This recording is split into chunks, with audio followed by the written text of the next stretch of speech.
नमस्कार। India debate में आप सबका स्वागत है। मैं हूं आशुतोष पाठक। मित्रों, आज एक चर्चा आपसे करनी है जो बेहद महत्वपूर्ण है।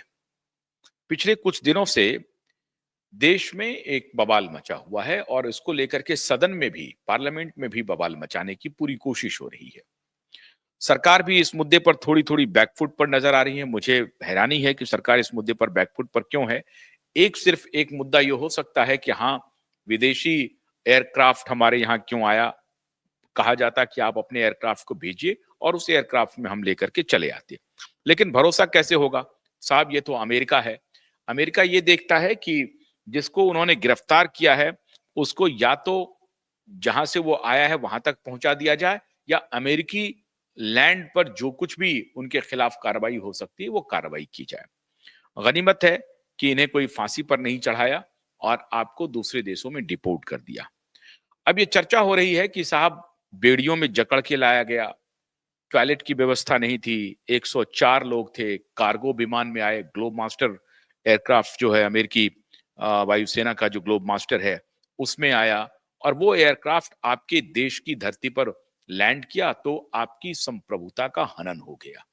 ये सारी बातें दलील दी जा रही हैं, सदन में भी दी जा रही हैं और अपोजिशन के लोग इस बात को लेकर के सवाल उठा रहे हैं कि भारत की भद पिट गई। आपके लोगों को बेड़ियों में जकड़ दिया और हाथ बांध करके, पैर बांध करके आपको डिपोर्ट किया गया। ये आपकी इज्जत रही और हवाला दिया जाता रहा कि जब मनमोहन सिंह जी की सरकार थी तो उस वक्त अगर कोई इस तरह की बात होती थी या कोई भी ऐसी बात होती थी जिसमें भारतीय नागरिकों के खिलाफ अमेरिकी प्रशासन या अमेरिकी सरकार कोई भी अगर इस तरह का रवैया अपनाती थी तो सरकार आंख दिखाने लगती थी और अमेरिका को उसकी औकात बता देती थी। मोदी जी की जो सरकार है उसमें कोई इकबाल नहीं है और ये मोदी जी जो ये कहते हैं कि 36 इंच का सीना है और पूरी दुनिया में भारत का डंका बज रहा है, ये बिल्कुल झूठ है। इसका कोई मतलब नहीं है। ये लोग कह रहे हैं और ये तमाम अपोजिशन के नेता इंक्लूडिंग राहुल गांधी ये सारी बातें कर रहे हैं। आज मैं आपके सामने एक विमर्श रख रहा हूं और आप देश के बहुत ही जिम्मेदार नागरिक हैं जो दर्शक भी हैं और आपके सामने अगर ये सवाल मैं रखूं कि आप किस प्रकार का भारत बनाना चाहते हैं, किस प्रकार का देश बनाना चाहते हैं? वैसा देश जिसके लोग पूरी दुनिया में सम्मान के साथ, इज्जत के साथ जाना जाए या वैसा देश जिनके लोग पूरी दुनिया में चोर के रूप में जाना जाए, अवैध लोगों के रूप में जाना जाए, अवैध कारोबारी के रूप में जाना जाए? हमारे यहां से वो लोग गए थे अमेरिका जो बहुत गरीब तबके के थे, लेकिन गरीब तबके के होते हुए भी 40-40 लाख रुपए उन्होंने अमेरिका जाने पर खर्च किया और मुख्य रूप से 3 प्रदेश के लोग, पंजाब, हरियाणा और गुजरात के। वैसे तो देश भर के लोग इसमें आए हैं, लेकिन अधिकतर जो संख्या थी वो पंजाब, हरियाणा और गुजरात की थी। सबसे महत्वपूर्ण सवाल है कि लोग रोजी रोटी के लिए, रोजगार के लिए और अपना पेट पालने के लिए, अपने परिवार को पालने के लिए और अपना गुजर बसर करने के लिए यात्रा करते हैं।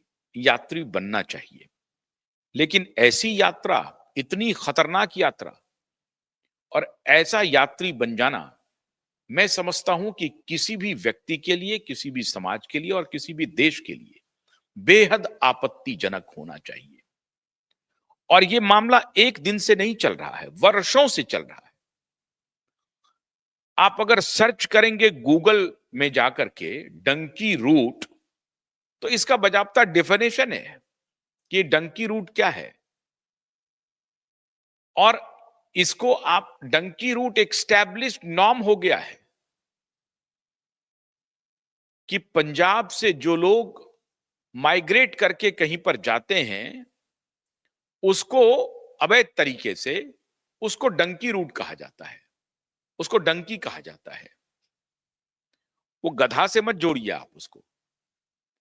ये एक स्थापित रूट बन चुका है और दुनिया का ऐसा कोई देश नहीं बचा है जिस देश के जरिए ये लोग अमेरिका तक की यात्रा कर रहे थे। अब अगर अमेरिका जा रहे हैं तो आप मान के चलिए कि चाइना भी जा सकते हैं, यूरोप के देश में तो जा ही सकते हैं, फ्रांस, जर्मनी, इंग्लैंड भी जा सकते हैं, जापान भी जा सकते हैं, ऑस्ट्रेलिया भी जा सकते हैं। लेकिन अमरीका अमेरिका तक की यात्रा इनको 16-17 देश को होते हुए, 16-17 देश के बॉर्डर को क्रॉस करते हुए ये अमेरिका तक पहुंचते हैं।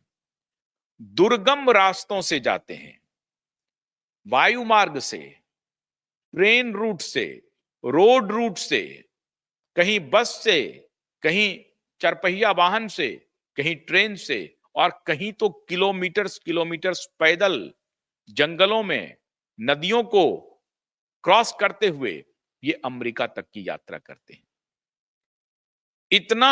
इतने कठोर तरीके से दुर्गम रास्तों को क्रॉस करते हुए ये अमेरिका पहुंचते हैं सिर्फ इसलिए कि वहां जाकर के किसी दुकान में शॉपकीपर की नौकरी करने लगेंगे, कहीं कोई ट्रक चलाने लगेंगे, कोई साइंटिस्ट तो है नहीं, कोई प्रोफेसर, इंजीनियर, डॉक्टर या इस तरह के प्रोफेशनल नहीं है, या कोई व्यवसायी नहीं है जो व्यवसाय करने के लिए अमेरिका जा रहे हैं।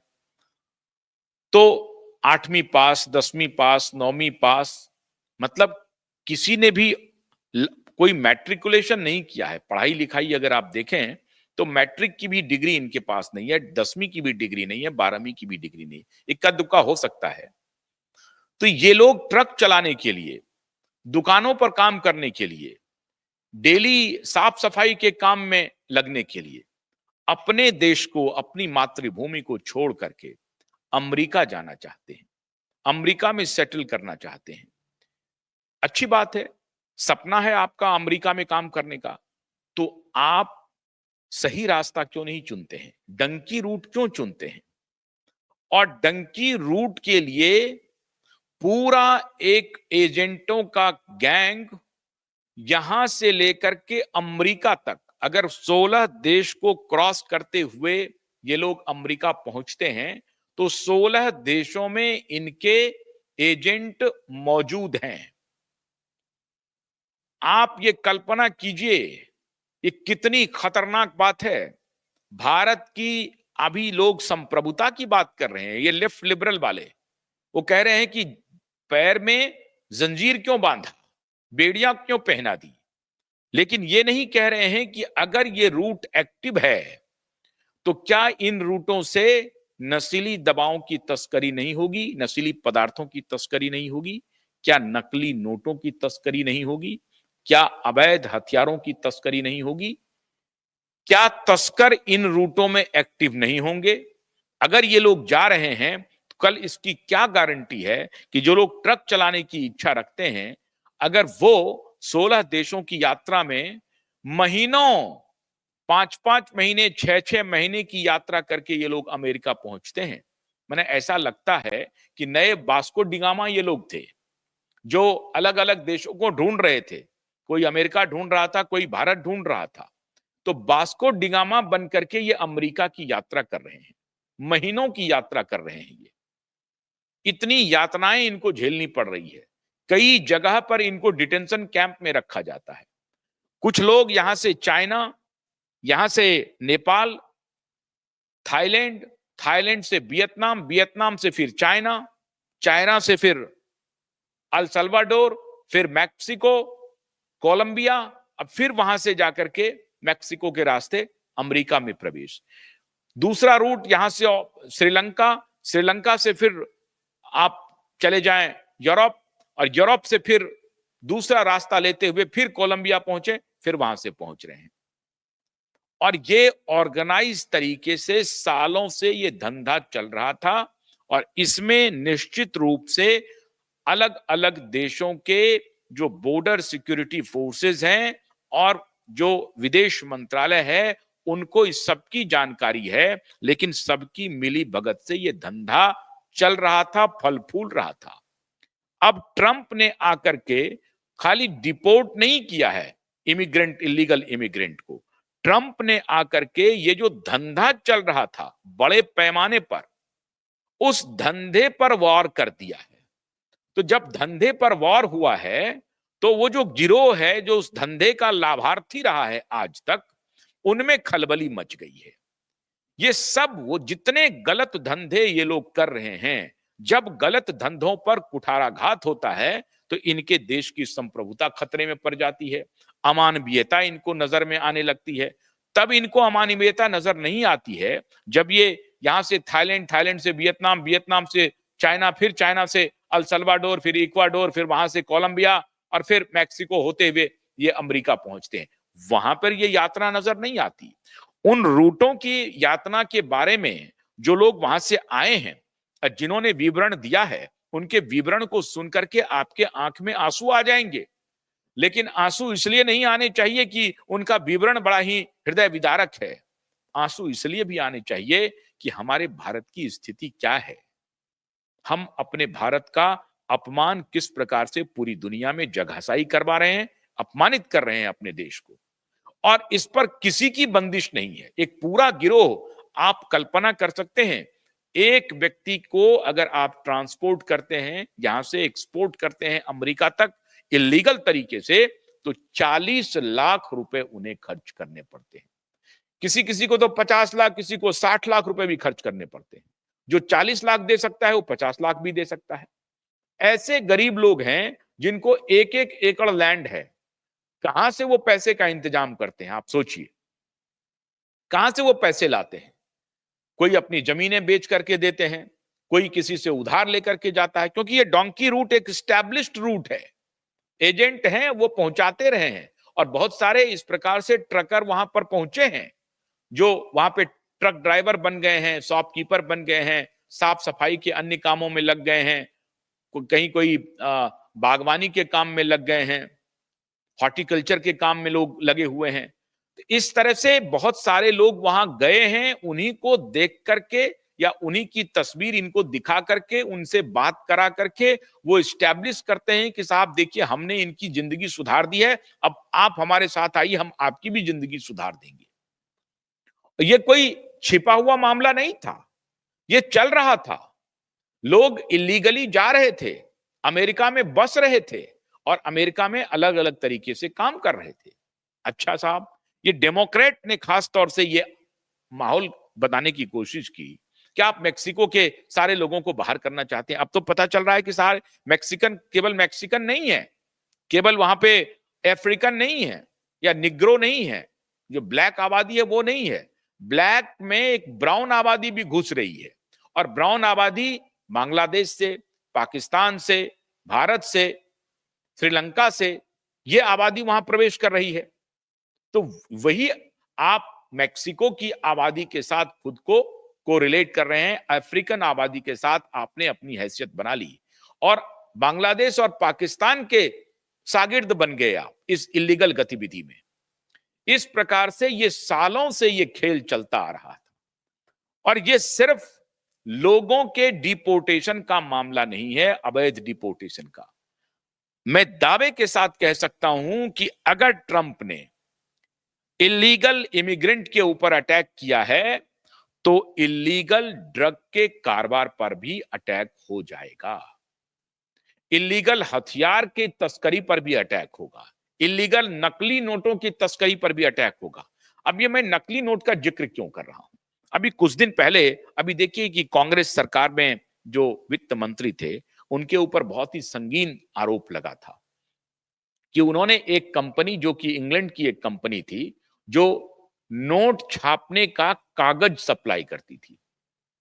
आप सोचिए, आज तक भारत में नोट छापने का कागज इंग्लैंड से इंपोर्ट किया जाता है, और वो कंपनी जो कागज भारत को देती है टकसाल में नोट प्रिंट करने के लिए, वही कंपनी पाकिस्तान को भी देती है कागज नोट प्रिंट करने के लिए। अब आप समझे बात को। तो थोड़े सा का ही हेर फेर करना है, जो कागज भारत को आ रहा है वही कागज पाकिस्तान को जा रहा है। नोमेनक्लेचर थोड़ा बहुत डिफरेंस होगा, जो उसकी पहचान है वो थोड़ी बहुत डिफरेंट होगी। अब जो भारतीय नोट की पहचान अगर पाकिस्तानी नोट छापने वाले को लग जाए तो भारतीय नोट छपना शुरू हो जाएगा, कागज वही रहेगा, तो भारतीय नोट छप करके यहां पहुंच जाएगा। इस तरह से नकली नोटों का धंधा पिछले कई वर्षों से अनवरत जारी था और इसको पुरानी सरकार ने संरक्षण दिया हुआ था। जब इस पर प्रतिबंध लगा था, वाजपेयी सरकार ने उस कंपनी को रोका था नोटों की छपाई के कागज सप्लाई करने से। उसको बाद में 2012 में भी जाते जाते 2014 में इनकी सरकार गई है। 2012 में भी ये जो उस वक्त के वित्त मंत्री चिदंबरम साहब हैं, इन्होंने उस कंपनी को अलाउ किया कि आप कागज इंपोर्ट कीजिए। अब आप कल्पना कीजिए, नोट की छपाई का कागज हम प्रिंट नहीं कर पाते हैं, इन्होंने भारत को गिरवी रख दिया। ये हमारे देश के साथ हमारी देश की संप्रभुता को इन लोगों ने, मुट्ठी भर लोगों ने गिरवी रख दिया है। और आज वो जोर जोर से चिल्ला शोर कर रहे हैं कि हमको चोर कहा जा रहा है। चोर ही कह रहा है कि हमें चोर कहा जा रहा है। चोरों ने भारत को किस प्रकार से तबाह किया है, अलग अलग अवैध रूट बनाए हैं, अवैध नकली नोटों के रूट इन्होंने तैयार किए, अवैध लोगों को डिपोर्ट करने के रूट इन्होंने तैयार किए, अवैध नशीली दवाओं के रूट इन्होंने तैयार किए। सबके रूट इनके जमाने में तैयार होते रहे और मुट्ठी भर लोग इससे माला माल होते रहे। ये अटैक उन मुट्ठी भर लोगों पर है। तो यहां कोहराम मचा रहे हैं कि भारत की संप्रभुता खतरे में हो गई, क्योंकि ग्लोब मास्टर 104 लोगों को लेकर के भारत की धरती पर उतर गया। हमारी संप्रभुता को इन्होंने इतने वर्षों तक बेचने का धंधा किया, काम नहीं किया, धंधा किया। संप्रभुता बेच करके अपनी तिजोरी ये लोग भरते रहे, नशीली दवाओं की तस्करी से, नकली नोटों की तस्करी से, अवैध हथियार की तस्करी से, और उसके पूरे एस्टैब्लिश्ड रूट बनाए। जो आज ये डोंकी रूट हो रहा है ना, उसी प्रकार से नकली दवाओं के भी रूट हैं, नशीली दवाओं के रूट हैं, नकली नोटों के रूट हैं और अवैध हथियारों के रूट हैं। ये पूरा ऑर्गेनाइज्ड एक अपराध वर्षों से चल रहा है। ट्रंप ने जब इलीगल इमिग्रेंट पर हमला किया है, तो सिर्फ इलीगल इमिग्रेंट नहीं है, ये उन सारे तस्करों पर हमला है जो तस्कर पूरी दुनिया को तबाह कर रहा है। अब जब करेक्टिव मेजर्स लिए जा रहे हैं, तो ये लोग, इनके पेट में दर्द हो रहा है कि, और उसको मानवता से जोड़ रहे हैं कि मानवता के लिए आप सोचिए कि एक टॉयलेट 104 लोग, 2 दिन की यात्रा, 48 घंटे की यात्रा करके आए हैं, एक टॉयलेट में 104 लोग कैसे जाएंगे? अरे साहब, जब 16 देश होकर के ये गुजर रहे थे, तब आपको ख्याल नहीं आया इनकी मानवता का? तब आपको ख्याल नहीं आया कि 15-15, 16-16 किलोमीटर दुर्गम रास्तों से इनको चलना पड़ा है अमेरिका पहुंचने के लिए? नदी नालों को क्रॉस करना पड़ा है, जंगलों को क्रॉस करना पड़ा है, ऐसे ऐसे जगहों से इनको गुजारा गया जिन जगहों के बारे में ये गुजरने वाले कभी कल्पना नहीं किए होंगे। तब हमारे इन जो लिबरल्स हैं, इनको इनकी मानवता नहीं दिखाई पड़ रही थी, इनकी पैर की बेड़ियां दिखाई नहीं पड़ रही थी, हाथ की बेड़ियां दिखाई नहीं पड़ रही थी। लेकिन ग्लोब मास्टर जो भारत की धरती पर लैंड कर गया, तो इन्हें ये चिंता सताने लगी कि ये भारत की संप्रभुता का हनन है। अरे जब ग्लोब मास्टर यहां पर लैंड किया है, तो भारत के एयर ट्रैफिक कंट्रोल ने उसे अनुमति दी होगी, विदेश मंत्रालय से बाजाबता अनुमति मिली होगी, तभी वो लैंड किया होगा भारत की भूमि पर। अमेरिका ने जबरदस्ती अपना ग्लोब मास्टर लैंड नहीं कराया है, भारत की अनुमति से लैंड हुआ और भारत सरकार को बाजाबता इसकी सूचना दी गई होगी कि ये देखिए, हम आपके इतने नागरिकों को डिपोर्ट कर रहे हैं, ये इलीगल थे। और उस वक्त भारत सरकार के सामने और कोई रास्ता नहीं था सिवा मुंह बंद रखने के। हाँ ठीक है, वो कह सकते हैं कि मानवीय यातना नहीं देते आप, उनको 2-3 टॉयलेट मुहैया करा देते, पैरों में बेड़ियां नहीं लगाते, ये सारी बातें हो सकती हैं। लेकिन इन पर बात हो रही है, लेकिन इस पर बात नहीं हो रही है कि ये जो डंकी रूट इतने वर्षों से चल रहा था, कौन चला रहा था, कौन कौन तस्कर इसमें शामिल है, कौन गैंग शामिल है, किसका संरक्षण था, इस पर कोई चर्चा नहीं हो रही है। पंजाब, हरियाणा, गुजरात, हैदराबाद, आंध्र प्रदेश, इन राज्यों से बाजाप्ता इलीगल इमिग्रेंट जा रहे हैं। किनके संरक्षण में जा रहे हैं? तो इसमें दोनों पार्टियों की सरकार इसमें शामिल होगी। कांग्रेस पार्टियों की भी होगी, कांग्रेस पार्टी भी होगी और भारतीय जनता पार्टी भी होगी, क्योंकि अब तो भाई तीसरा टर्म आ गया ना। ये सवाल आपके ऊपर भी उठेगा कि आपका इंटेलिजेंस क्या कर रहा है, आपका राव क्या कर रहा है। इतने इतने लोग अगर इलीगल तरीके से जा रहे हैं तो ये कैसे बॉर्डर क्रॉस कर पा रहे हैं? कौन सा एजेंट बॉर्डर पर पूरा एक्टिव है? और इस एजेंट की क्या गारंटी है कि ये सिर्फ लोगों की तस्करी कर रहा है? इस एजेंट की आप गारंटी दे सकते हैं कि ये नस्ली दबाव की तस्करी में शामिल नहीं होगा? क्या ये तस्कर जो लोगों की तस्करी कर रहा है, क्या ये नकली नोटों की तस्करी में शामिल नहीं होगा? नकली अवैध हथियार की तस्करी में शामिल नहीं होगा? इसकी क्या गारंटी है? तो हर जगह हमारे समाज में 13-13 हजार करोड़ के ड्रग एक ही दिन में दिल्ली में पकड़ा जाते हैं। 900 करोड़, 5-5 हजार करोड़ के ड्रग जो है गुजरात में पकड़ा जाते हैं कोस्टल एरिया में। ये कैसे पकड़ा जा रहे हैं? तो पूरा ऑर्गेनाइज्ड क्राइम चल रहा है।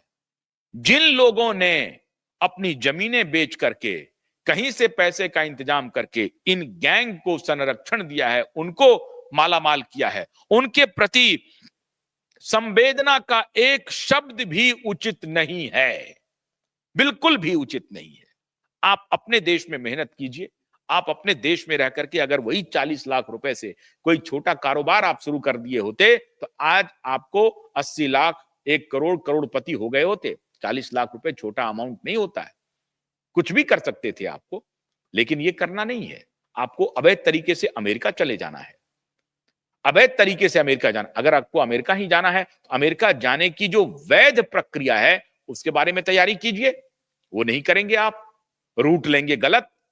तो ऐसे लोग जो उनकी पैरों की बेड़ियों को देख करके, हाथों की बेड़ियों को देख करके, एक टॉयलेट देख करके उनके प्रति संवेदना व्यक्त कर रहे हैं, मैं उनसे आग्रह कर रहा हूं, ठीक है संवेदना व्यक्त की जा सकती है कि ठीक है अमानवीय कृत्य नहीं होना चाहिए, लेकिन साथ ही साथ आप इस बात की सराहना न करें कि ये गया है तो कोई बात नहीं है, इसे आप प्रोटेक्ट ना करें।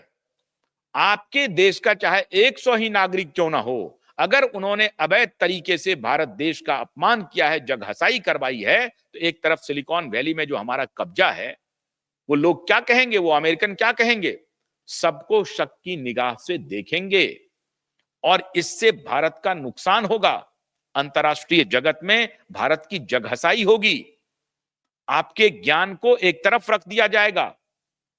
तो ये आप जगहसाई करवाना चाहते हैं और उस मुद्दे को आप पार्लियामेंट में उठा करके सरकार के ऊपर अटैक कर रहे हैं। मुझे नहीं मालूम है कि जयशंकर जी इसमें डिफेंसिव क्यों हो रहे हैं।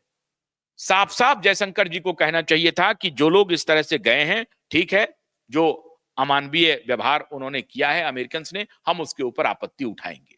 लेकिन यह भी कहने का आपको हक नहीं है साहब। वो क्या पता, अगर आप कल्पना कीजिए, अगर वो इनकाउंटर कर देते, आपको जानकारी तक नहीं होती, पता तक नहीं चलता। अमेरिकन आर्मी अगर इनकी हत्या कर देते, कुछ भी कर सकते थे, वो कुछ भी कर सकते थे, उनके कस्टडी में थे ये।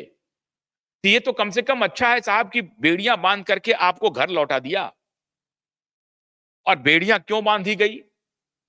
बेड़ियां इसलिए बांधी गई साहब कि 104 लोगों को जो लोग लेके आ रहे हैं, जिनका हिस्ट्री है कि महीनों कठिन से कठिन रास्तों को पार करते हुए ये अमेरिका पहुंचे हैं, तो पता नहीं आगे ये क्या कर देंगे। तो उनकी नजर में तो ये बहुत ही हार्डन क्रिमिनल हो गए ना। उनके नजर से सोचिए ना, वो देश को अपमानित करने के लिए ऐसा नहीं कर रहे हैं। एक एंगल हो सकता है कि भारत को उसकी औकात दिखाने के लिए ऐसा कर दिया, आप कह सकते हैं, लेकिन भारत को उसकी औकात दिखाने के लिए 104 उनके नागरिक को इस तरह से डिपोर्ट करके बेड़ियों में बांध करके देंगे, ये मैं नहीं समझता हूं कि अमेरिकी प्रशासन का ये होगा। भारत को औकात क्या दिखाएंगे? भारतीय मूल के वहां पर FBI के डायरेक्टर बनने जा रहे हैं, भारतीय मूल के वहां पर सीआईए के बड़े अधिकारी बनने जा रहे हैं, भारतीय मूल के वहां पर पूरा एडमिनिस्ट्रेशन में छाया हुआ है, भारतीय मूल के नासा में है, भारतीय मूल सिलिकॉन वैली पर कब्जा किए हुए है। तो ये लोग नाटक कर रहे हैं, किन्हें भारत को अपमानित कर रहे हैं। ये कोई मंशा नहीं है ट्रंप की भारत को अपमानित करने की। ट्रंप ने बेहद सही निर्णय लिया है। हाँ, ये बात थोड़ी बात जरूर हो सकती है कि ये कहा जा सकता है कि आप डिपोर्ट कीजिए, अमानवीय तरीका को ना अपनाइए। लेकिन अमानवीय तरीका अमेरिका को क्यों अपनाना पड़ा, ये उनके तर्क हो सकते हैं। आप यहां से बांग्लादेशी को डिपोर्ट कर रहे हैं कि नहीं कर रहे हैं? आज आप एक फर्जी, अभी मैं रात को वो उस बारे में भी बताने वाला हूं, ये पूरा खेल का पटाक्षेप हो गया है। तो आप ये बात कर रहे हैं, लेकिन आप अमेरिका से अपेक्षा कर रहे हैं कि नहीं, वो रास्ता ना अख्तियार करे जो रास्ता आप अख्तियार कर रहे हैं। आप बांग्लादेशी इमिग्रेंट को डिपोर्ट कर रहे हैं, आपने भी पिछले दिनों डिपोर्ट किया है। हाँ ठीक है, आपने कोई अमानवीय व्यवहार नहीं किया, पैरों में बेड़ियां नहीं जकड़ी, हाथों में बेड़ियां नहीं जकड़ी, वो अच्छी बात है। ये बात इतना हम कह सकते हैं, इससे अधिक हम कुछ नहीं कह सकते हैं। अमेरिका जो कुछ भी किया है वो थोड़ी सी उसकी आलोचना होनी चाहिए अमानवीयता के लिए, वरना मैं समझता हूं कि ट्रंप ने जो कुछ भी वायदे किए थे वो सारे वायदे ट्रंप निभा रहे हैं। और ये लेफ्ट लिबरल और ये democratic gang, Gates and Soros का गैंग जो यहां भारत में एक्टिव है, उनकी अब दाल नहीं गल रही है, तो वो अब ट्रंप की आलोचना करने में लग गए हैं। ट्रंप एडमिनिस्ट्रेशन में आरएफके या और जो दूसरे लोग हैं उनकी आलोचना करने में लग गए हैं। इससे बात बनेगी नहीं। भारत का सम्मान बिल्कुल नहीं घटा है, भारत का अपमान नहीं हुआ है, भारत का सम्मान अपनी जगह पर बना हुआ है। भारतीय मजबूती से अमेरिका में भारत का परचम लहरा रहे हैं। बहुत बहुत शुक्रिया, नमस्कार।